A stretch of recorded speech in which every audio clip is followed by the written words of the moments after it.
Shit sounds so good, make me want pop it. But it ain't chicken, you got it back so big, you get options. What you wanna do? You know you gotta pay your way. You can't play, need it all in my hand today. And not late, can't wait. I got money to make. Never let the street put it like a layaway. Hey folks, Cherry here, as always, coming by to wish you a wonderful start to your week and to give you a little bit of a financial tip and a heads up if you weren't aware. So, planning plastic surgery is a big step in itself. The decision to have surgery, the decision to go through with these procedures, the decision to save this amount of money and spend this amount of money both on your surgery and your recovery process is a big deal. Don't think it's not. It is. So if you've already gotten there, congratulations on hitting your first step and passing your first goal. Now, with this, I'm sure, have already figured out that it's a lot of money you're going to be spending in the process. Several thousands of dollars, right? So things that you want to consider is when spending your money in places, you want to be sure that since you're going to be spending so much of it, that you're spending it in the places you want to be spending it at. That includes deposits. Deposits are very important. Deposits are very commonplace here in the Dominican Republic or in the plastic surgery industry in general. In order for you to book a surgery date, you're going to have to place a deposit. Usually it is a substantial deposit, $400 or better. Now, there's going to be times where you're going to have to put a deposit for a massage therapist, maybe for a driver. You might have to put a deposit for your private nurse for surgery. You may have to put a deposit for your supply kit. Numerous amounts of things you may have to place deposits for because these deposits guarantee that your space stays held for you and for you only. But that also requires that the business owner does not book that space for anybody else. If you decide later on that you found another place to go, or you decided that you want to change, or you, for whatever reason, have decided not to go through with it, you have to understand that your deposit 9% of the time is going to be gone. Deposits are typically non-refundable. So once you pay a deposit, don't expect to ever see that deposit back in your hand or back in your bank account. Now, there are extreme situations that happen where deposits are refunded. Like, for example, if you have a death or if something that is, provable and serious enough, it always falls under the consideration of the owner of the business, whether or not they give it back. Sometimes the owners are not as in contact with their businesses as others are. For example, nobody knows who Mr. Nike is. Everybody knows who Cherry at Sirena is, right? So that's what I'm talking about.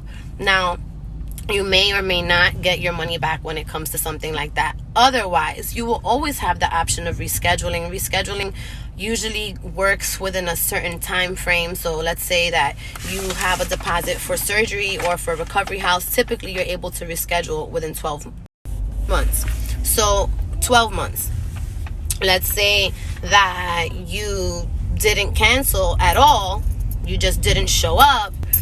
And then you call next week and say, hey, listen, I'm sorry, things got crazy, blah, blah, blah. That's not okay. That's irresponsible, and it is not going to get you your deposit back. So just putting that out there, because there's a lot of conversation about, oh, I didn't know, oh, I wasn't sure, oh, I found somebody else, oh, this is the reason why. Regardless of the reason, you made a choice to submit your deposit, to make a payment because you wanted to be a patron of such establishment. You are always welcome to make whatever decisions you want, whether, it means that you're going to go to that provider or not. However, the provider is not responsible for you changing your mind. And so these are things that you have to understand are commonplace when it comes to the surgery industry in general, or into the beauty industry in general. I mean, you could place a $20 deposit with the nail girl and then see a bad review online and decide I'm not going to her. She's not giving you your $20 back. Like, it just doesn't work like that. And so because that happens, and that happens so often in so many places, and it's very common when planning plastic surgery, because unlike planning other surgeries, planning plastic surgery tends to be very, very, very emotional. It tends to be emotionally driven and motivated. And when you get into these services and you start to see these places they're exciting, and they make you want to stay, or they make you want to be a patron, or they make you want to be there, or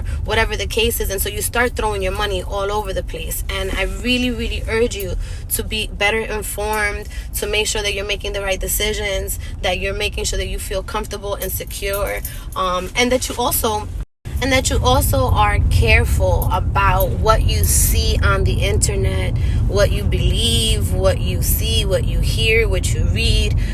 You've got to remember that the internet has no boundaries, and so you never know the reason for somebody's motivation, whether it's posting a positive review. It could be that they're helping somebody that they know, to posting a negative review. The negative review could be legit, or it could just be somebody that's upset that they didn't get the outcome that they wanted.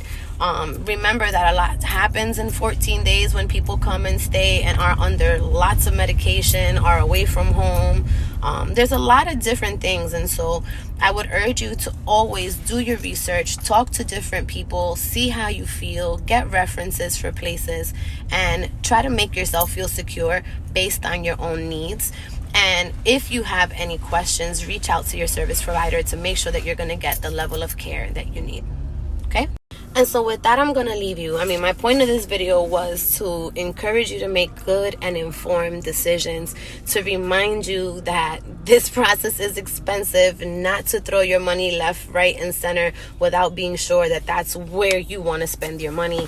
Not only that, be mindful. Unfortunately, we've seen one too many of our sisters come here and not go home due to making uninformed decisions, due to being unprepared, due to trusting the wrong people, and then of course to negligence and things like that. But there's always a portion of those people that didn't do their background research, you know what I mean? And it's unfortunate. And so please make sure that you make the right decisions, that you research, that you work with somebody trusted. And if you need me, of course, as always, I am here.